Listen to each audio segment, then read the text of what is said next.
Welcome to the RevOps Lab, a podcast exploring the art and science of revenue operations. To find more episodes and resources on scaling your revenue engine, visit getweflow.com/RevOps. Hello and welcome to another episode of the RevOps Lab podcast. I'm here with Yannis, and our guest today is Haris Odobasic. Haris, welcome to the podcast yet again. Thank you. Thank you for having me a second time.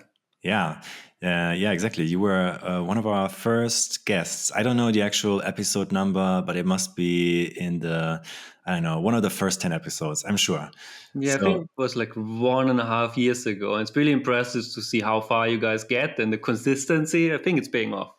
Yeah, all the credit goes to Yannis. So the last couple of months, he organized most of our guests. So yeah, big kudos to him here on this part for sure. Haris, we have you as a guest on our show today because you did something really, really interesting. You created a survey with more than 180 professionals across 28 different countries. And the topic of the survey was, of course, RevOps. How else could it be? And two questions to get started. First of all, I think it would be good if you could give a quick introduction about yourself, what you're doing, why you're interested in the topic of revenue operations, and then what inspired you to undertake such a huge comprehensive research study. Okay, yeah, thank you. Yeah, I can start with a quick introduction. So I'm Haris, one of the co-founders of Revenue Wizards, one of our RevOps agencies here based in Amsterdam, working primarily here in Europe. And I am quite passionate about revenue operations. And the other passion I have is writing. So at the moment, I'm writing also a book about revenue operations. And when you're writing a book, you feel sometimes alone. You got just you and your own thoughts and putting them in the writing. So I thought, okay, I need to add more color to this book. There will be interviews and expert opinions, but also wanted to capture the view of the RevOps community as a whole. So that was the inspiration to set up a survey. So with the survey, I can capture many voices from all over the world and from different company sizes and really complement the book with these insights as well. So this survey turned out quite successful, or like you mentioned, 180 participants. And so what we're doing now, we are going to launch the survey result as a separate report, just that people can read the insights. I think if you have show notes or something like that, we can put a link to that later on as well. So yeah, that was the motivation really to write the book. So that's not only me saying what or how RevOps is, but also really getting the community view on it. Yeah, I love that. I'm a big fan of doing qualitative research, but then just to kick things off, but then to undermine it with quantitative research as well, just to confirm that the original ideas and thoughts that you were able to collect during interviews actually can be confirmed with a broader audience. So I think that's really, even. So you're right. Yeah, or challenge them. Exactly. I mean, that's also the idea, right? You want to reject a hypothesis in most cases, really. Science, yes. Were there any findings in that study before we go into the details? Right, we have a couple of questions that go more into the details. But was there anything in the research that completely challenged your current assumptions about revenue operations, or was it really more all as expected? Yeah. So the one surprise is we all know in RevOps we can get very technical. And when it comes to tooling, data, and insights, but we also have to work with many stakeholders. So one surprise was there then that I asked how much time do you spend on improving your soft skills per year? And over 67% answers less than 10 hours per year. That's really low. When you compare it, somebody who's striving to be in a management position, they spend at least 100 hours per year. They might work with a leadership coach. And also many people in the survey said they want to have a management path to a management career. So it's a bit contradictory that so little time is invested in getting better at soft skills. And so, which also means most people spend the time on technical skills, or we assume they're really good at soft skills. But from personal experience, you really need to be a natural to be good at soft skills and communication and persuasion, or you need to invest a lot of time and effort. And pretty much everyone needs to invest time and effort into it. So I think this is also a limiting piece why sometimes RevOps is not strategic enough or perceived as a system admin, because if you spend so much time on the admin side or technical side, yeah, well, then you get this perception as well. Great. Yeah. And one more question about the methodology. So just curious if you could just briefly describe the methodology, just so we have a bit of context around how the data was actually then conducted. Yeah, no, good question. So there were different type of questions. Most of the questions were in the form that they have to give a choice. The choice could be like a multiple choice, not actually like a point scale selection, rating something from I'm not interested at all, I'm very interested at it. So 5-point Likert scale is like, I think, the technical term. Then there were multiple choice questions, so selecting certain answers, sometimes some open questions, and later on it was used through AI to aggregate similar answers to get an insight there. And what type of question else? I think this is the main question format. And mostly, we asked them you could not skip a question. So hence we have for every question, we have 180 replies. So it's a nice and comparable. Yeah. Okay, great. Yeah, thank you so much. Then I would say let's dive into some specifics. As mentioned, we're going to link to the research, of course, so people can download it and can read along while they listen to the podcast, if you like, or just take this as an inspiration while reading. So what I would like to kick off with is just a connection to what you said in terms of what surprised you when reading through the results of the survey is RevOps. The survey shows that RevOps is often perceived as operational rather than strategic. I think is probably not a big surprise to most of our listeners, right? This is something that they are also struggling with. But did you find any insights in the research where you say, okay, this is probably what was driving this perception, and maybe also some guidance on how to change that aside from the soft skills that you mentioned before? Yeah, no, exactly. So I think the soft skills, I think it's the main one. If you don't invest time on it, it's difficult to be perceived as strategic. I think it has also to do a bit with goal settings, like how our objective sets, how our KPI sets. And I think also to give an answer, what helps to be more strategic is, okay, can you link your initiatives that you're working on to OKRs, for example, objective key results? I think that usually is helping in becoming more strategic as well. And one surprise, I think often many mentioned they spent a lot of time firefighting, and which also relates to the point of being perceived as operational. As you are the guy, and we have a problem, and okay, let's call Tom, because Tom, he's like in RevOps and he's going to fix our bugs. So he's going to create this report, or he's going to do this and this.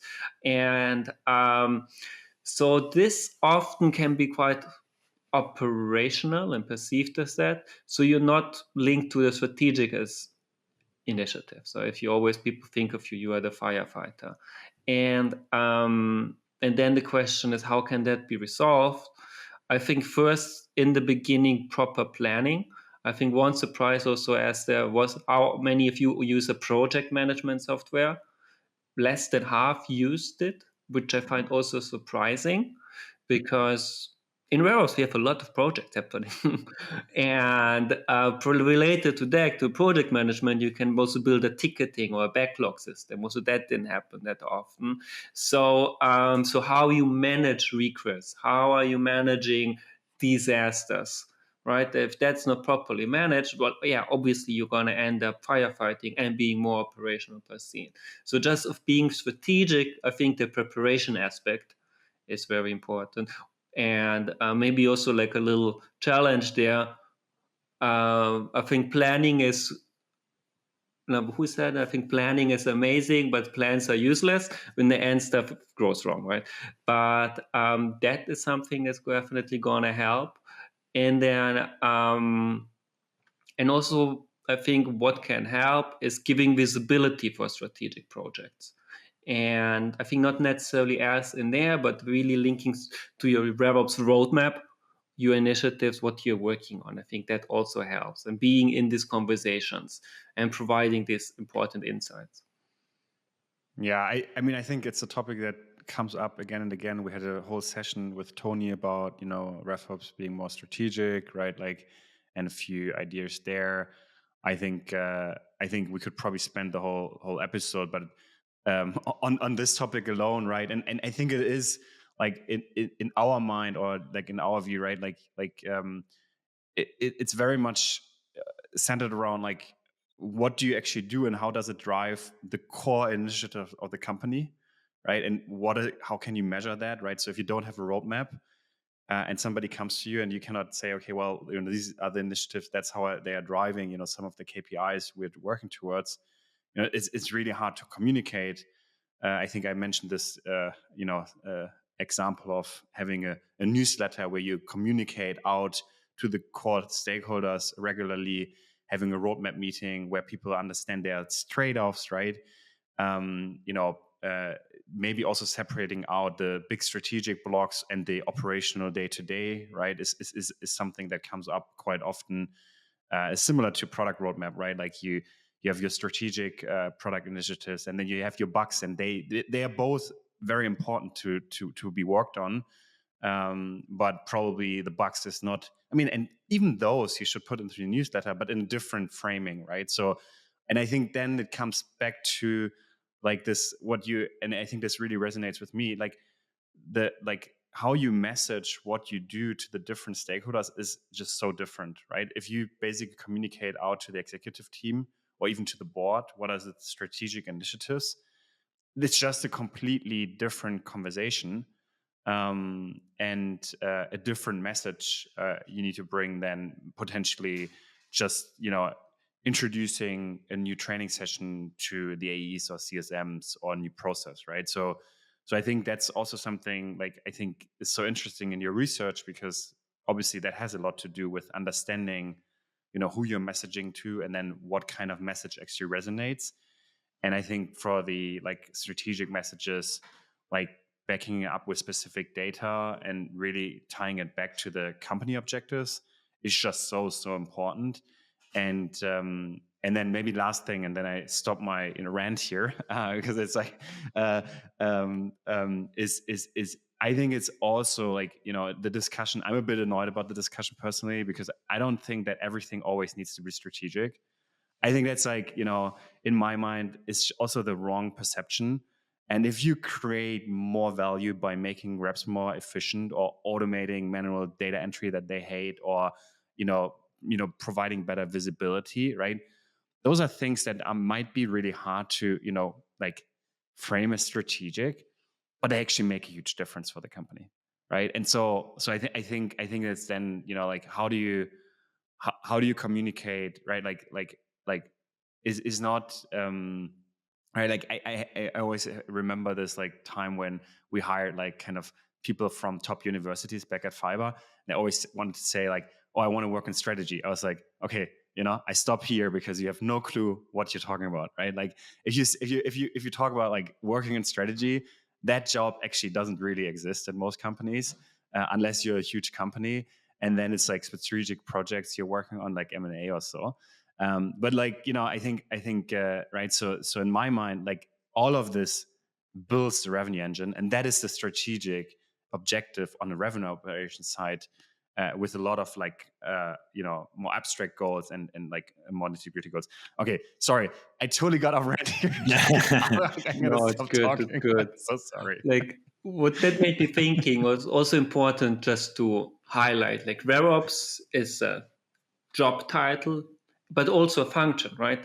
So the people who have RevOps in the title, but there's also the whole function of revenue operation. And the whole function can be strategic and operational. Also, the day-to-day job is strategic and it can be operational. And they're also most probably going to have a team. So I think in the survey, 22% were solo. Let's exclude them for a moment. But let's say 78% was a team of RevOps. And in these teams, you're going to have different RevOps professionals. So somebody might be just a system, or like not might be just, but they might be focusing more on marketing automation. Somebody in system administration, somebody working more cross-functional project. And most probably going to have a VP of RevOps or a head of RevOps in that team. And that head of RevOps, he will be talking definitely with more stakeholders. He will be working more, trying to align all the initiative on the more strategic objects. So there's also a degree of who's doing more the strategic and more the operational role. It's not like that everybody has one hat and does everything. Actually, a little bit, because some people, there's like the solo RevOps. Let's pray for them. They have a tough time, but most are working in a team, and there's roles and responsibilities as well. And I think that helps with the perception of being perceived as the system admin or not. Like many RevOps leaders I'm talking to, like they are not perceived as firefighters per se, because they're working on many different projects initiatives. One finding in your study was also that 45% of teams prioritize sales over any other function. And I thought this was a really good insight, because certainly something I've been wondering myself. What's a good balance? What's a good distribution to think about here, right? So sales is not the only team. There's obviously marketing, customer care, success, whatever, like, it obviously varies by company. But curious what your thoughts were when you saw that stat. I think when I saw it, I had mixed feelings. At first, my reaction, oh my God, not again sales. They're getting so much attention all the time. But then I was thinking, oh my God, it actually depends. Like if you're an early stage company, you probably have below 10 million of revenue. Like, yes, you want to focus on sales. You want to focus on marketing. You're going to put all of your resources in there. You need to prove yourself. And especially if you're relying on investor money, if you can't close, it's a bigger problem than keeping them. So yes, you want to focus on sales.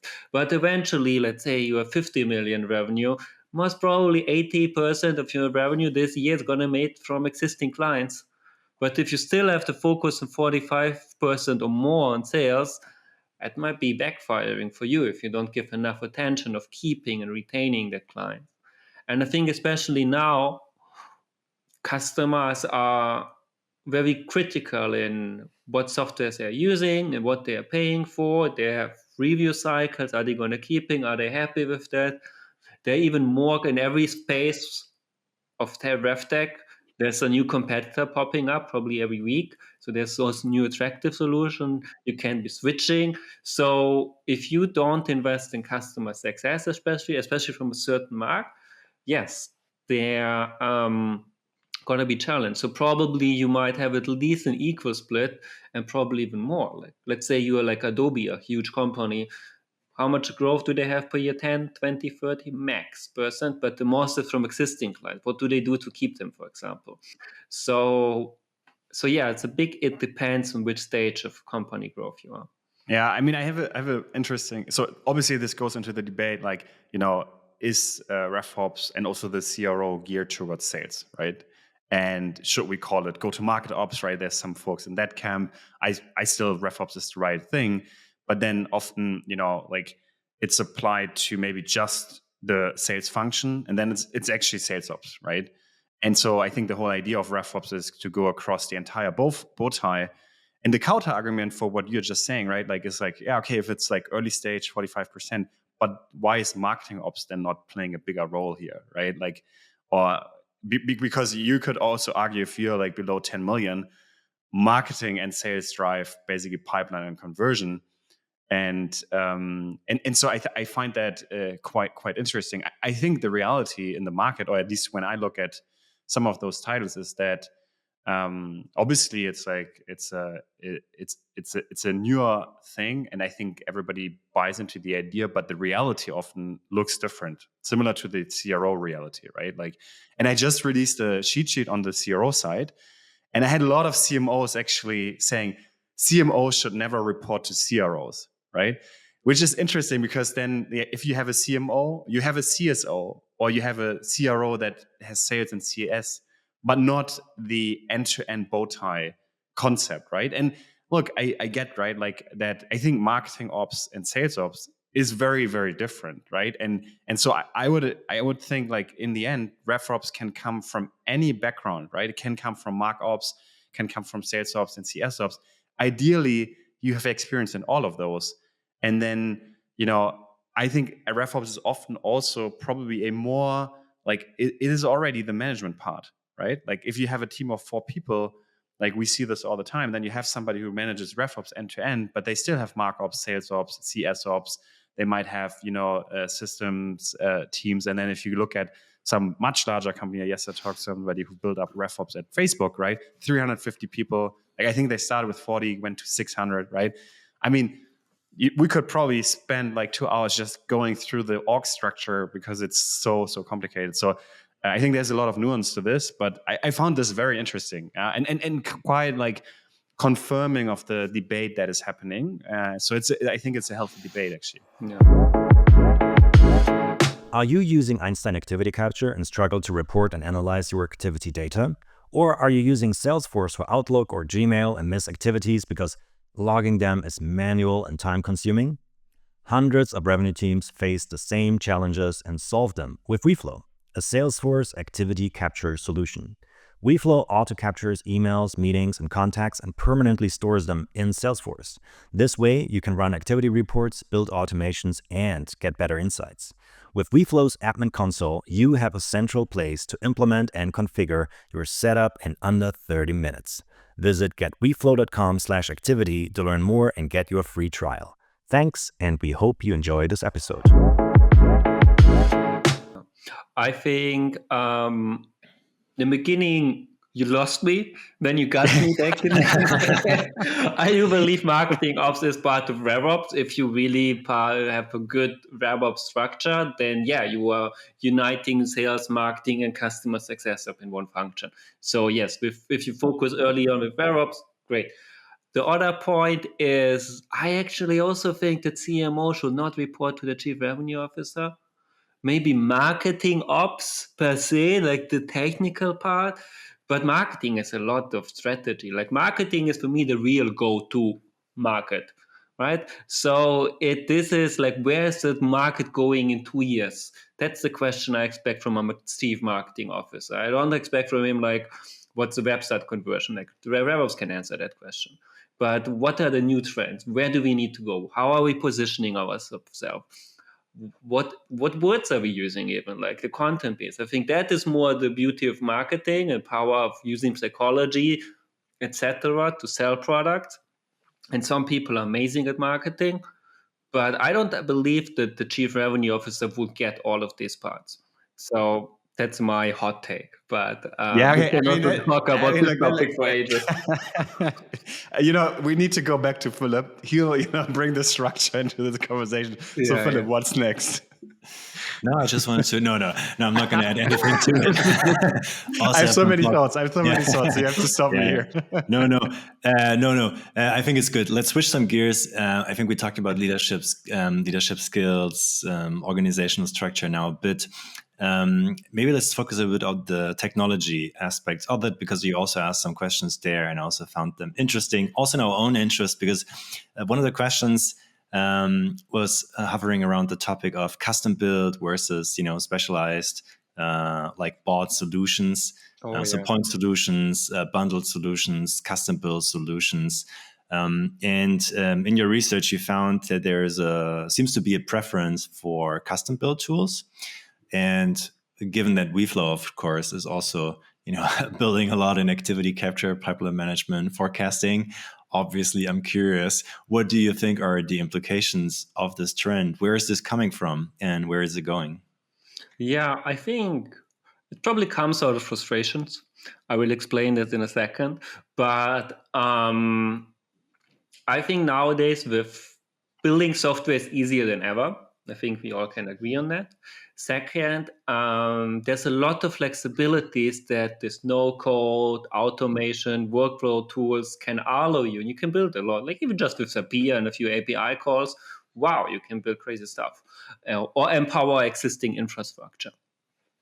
So, and we know all in SaaS and tech, it's a very fast moving environment. So you need to be fast.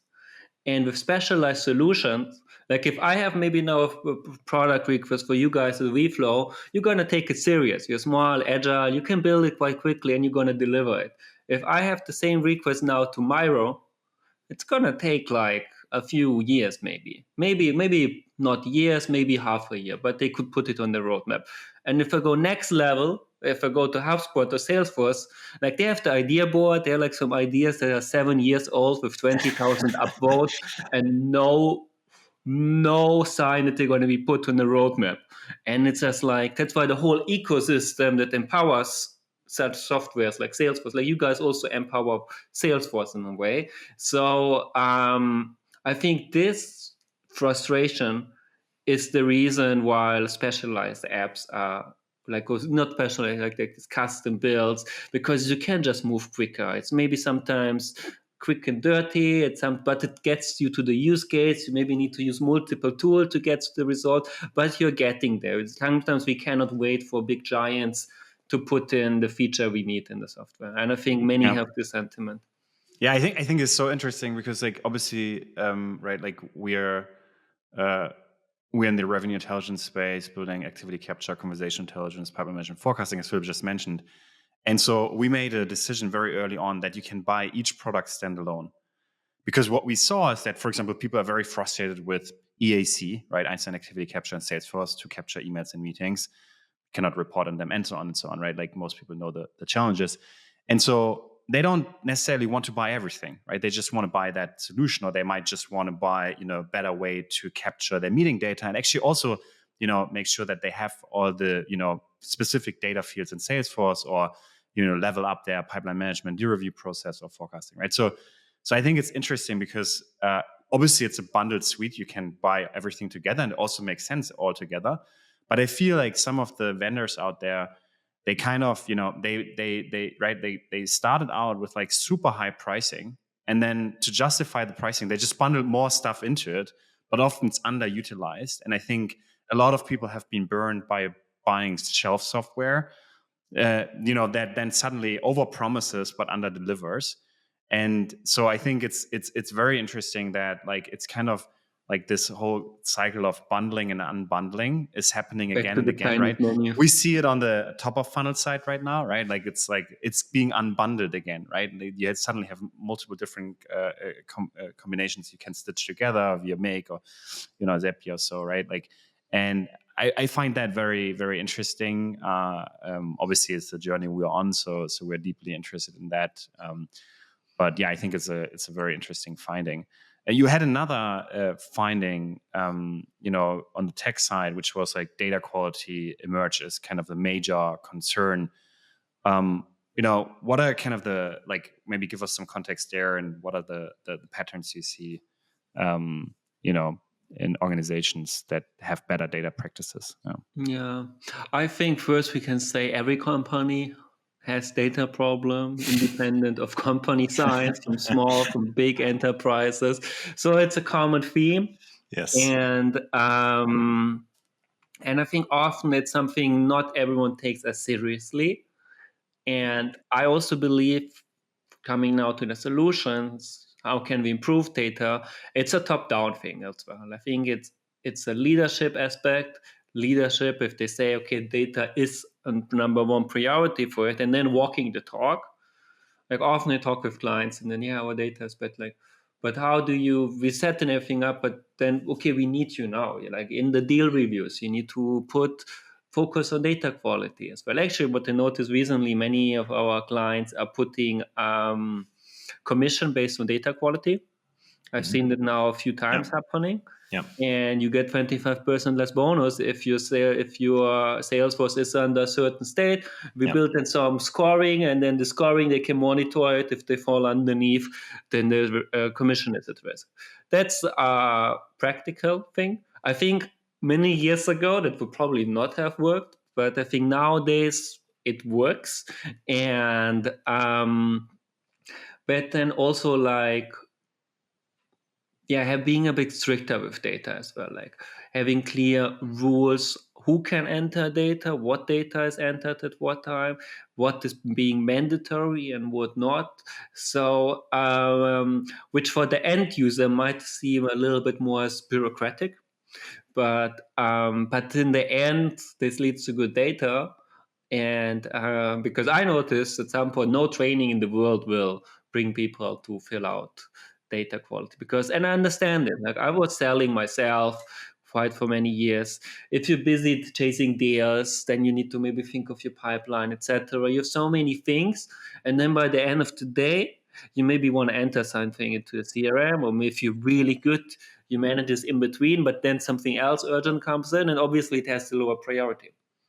So yeah. I mean, so we lived through this actually ourselves, right? Like we built a kind of a really easy way to update data in Salesforce. That was our initial product, and like reps actually loved it. But then we went to RevOps or sales leadership, and they actually didn't really care about it. And then we went the route of like automating all data entry, right?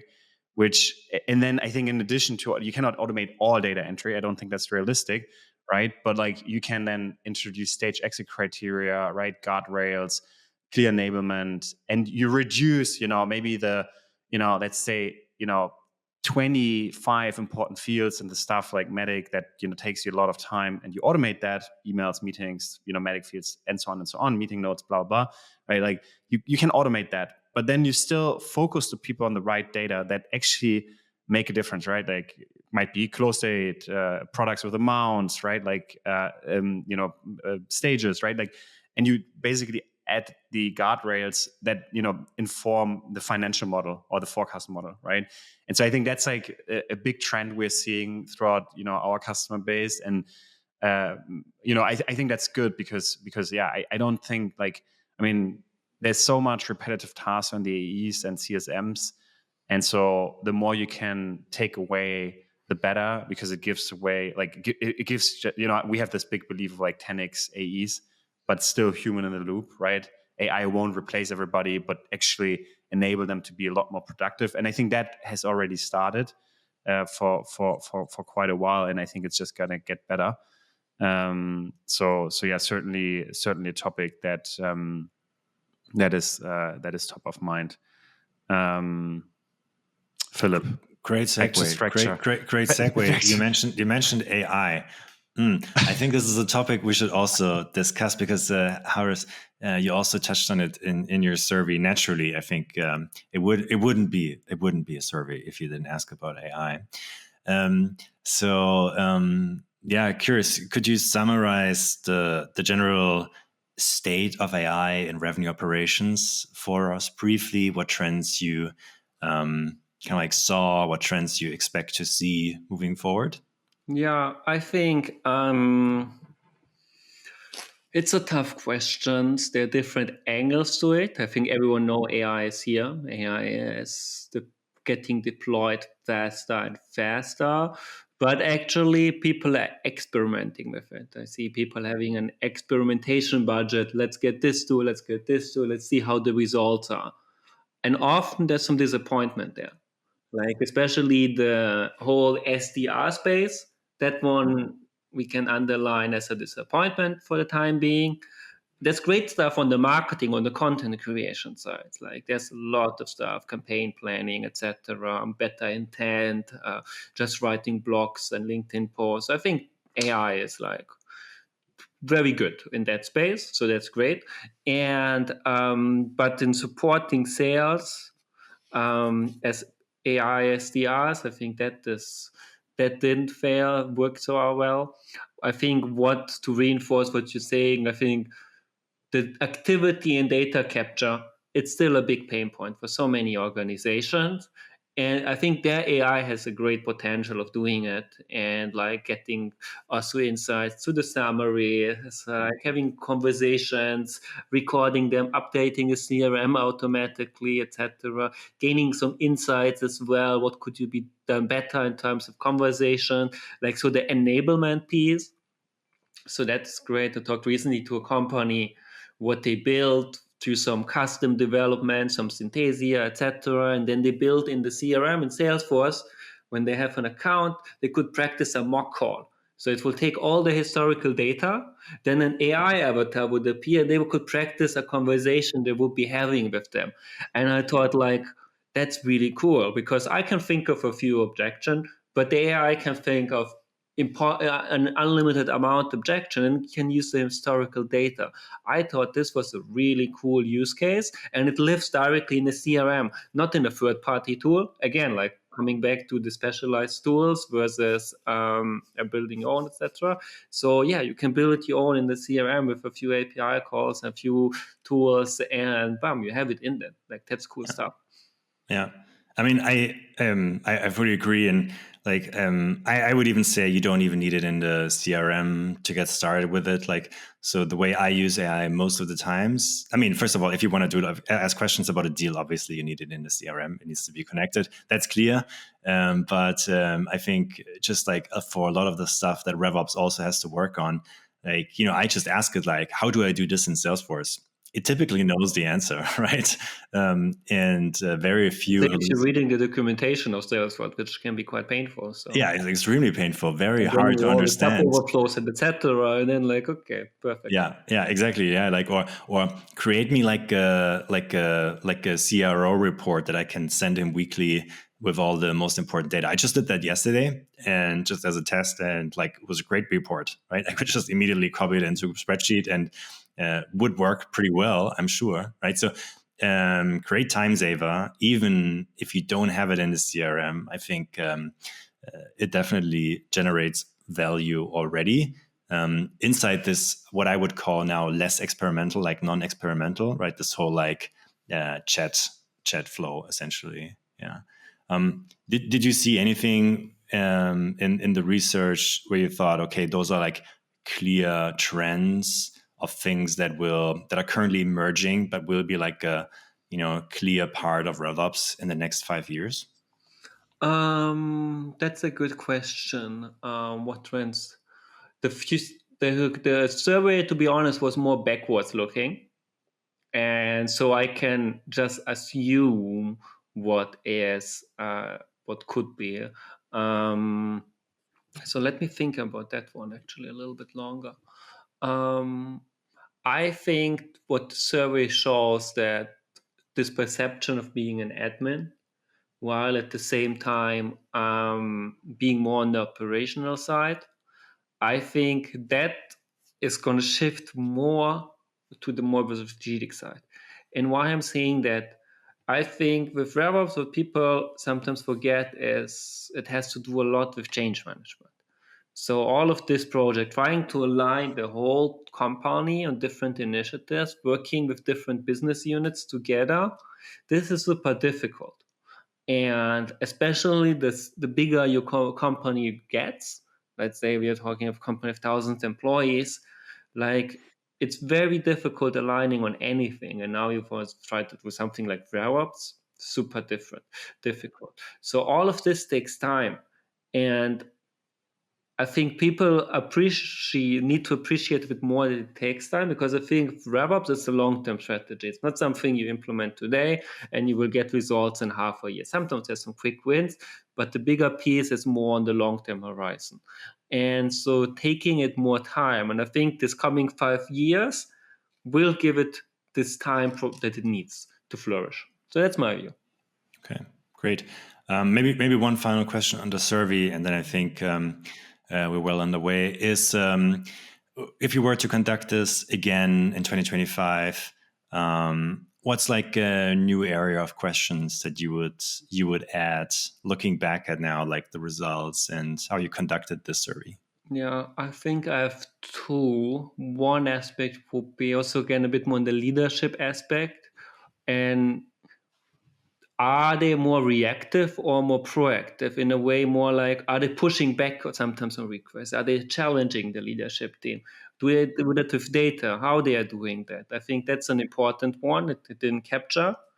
And now with the AI, in more conversations, I saw there's more concern than actually optimism, and like asking more openly probably about the concerns they see with AI. There was like a question about like, are they worried AI might take the job or etc. There was some worry there, but but more on the side of how is it actually working in the day-to-day? Is it making the job better or less better? Now I have some qualitative insight from some conversations, but having more data in there, I think that would be a nice. But probably again, if I do this in a year's time again, AI is probably more developed in that, then probably the answer might be different again. Yeah, for sure. Okay. Harris, thank you so much. I think this was very, very good. Again, we're going to link to the survey, to the study that you did. I think it's great that you're sharing it with the community. It's really, really good. So yeah, thank you so much. One final question that we like to ask our guests. It changed since you last appeared here on the show. And that is, what's a book that you would recommend to our audience, to our listeners? Yeah. So it has nothing to do with RevOps or go-to-market, but more how our society is structured. So I was very critical of crypto. Didn't make any sense, the whole Web3 aspect. But then I read the book Read, Write, Own, Building the Next Era of Internet by Chris Dixon. Do you know Chris Dixon or the book? Yeah. Very active on X. Yeah. Exactly. He's a Silicon Valley VC from A16Z guy. And so I can relate to him more than to a crypto bro, for example. And he really mapped up beautifully what Web3 is. And it's really this decentralized ownership. And I can relate. If you saw maybe the Trump inauguration, you saw all the tech owners who own all the social networks, 5 people for concentration of power. Yeah, I don't want them to own everything. So, and this book really describes of decentralized infrastructure, owning your own data, not being a slave to the algorithms, etc. And I think this topic is going to be even more important in the coming years. So, and it's a very VC-driven, practical, rational RevOps way of approaching crypto and the Web3. So I find it interesting. So I can highly recommend. It really changed my perspective of crypto from this casino culture to, oh yeah, there's actually some very important aspects in there. Yeah. Is just want to add to that, because you mentioned the inauguration. Obviously, this is not a politics podcast, so I don't want to make it turn into one. But because you mentioned attention, and those big billionaires from Amazon, Facebook, Google, and so on, owning sort of all the data. There's another great book. It's called The Sirens Call: How Attention Has Become the World's Most Endangered Resource. And it basically talks about how actually the most valuable resource is not so much the data on advertising and so on, but it's shifting more towards attention, right? So how everyone is trying to get a piece of your attention, and you only have that, similar to how you have only that. Yeah, exactly, right. And if you don't sleep. Yeah, exactly. If you don't sleep, so deduct at least 6 to 8 hours from that. So this is another good read, maybe a good addition to your suggestion. I really enjoyed it. I think it was very insightful in that regard. Okay, thank you so much, Harris, again, and till the next time. See you next time. Exactly. Yeah, see you next time. Bye, guys. So much. Thanks for the invite. Bye. Thank you very much for listening to this episode of the RevOps Lab podcast. Please consider to like and subscribe our show and give us a 5-star rating on wherever you're listening. If you have feedback or suggestions, let us know at podcast@getweflow.com. We read and reply to every email. Thank you.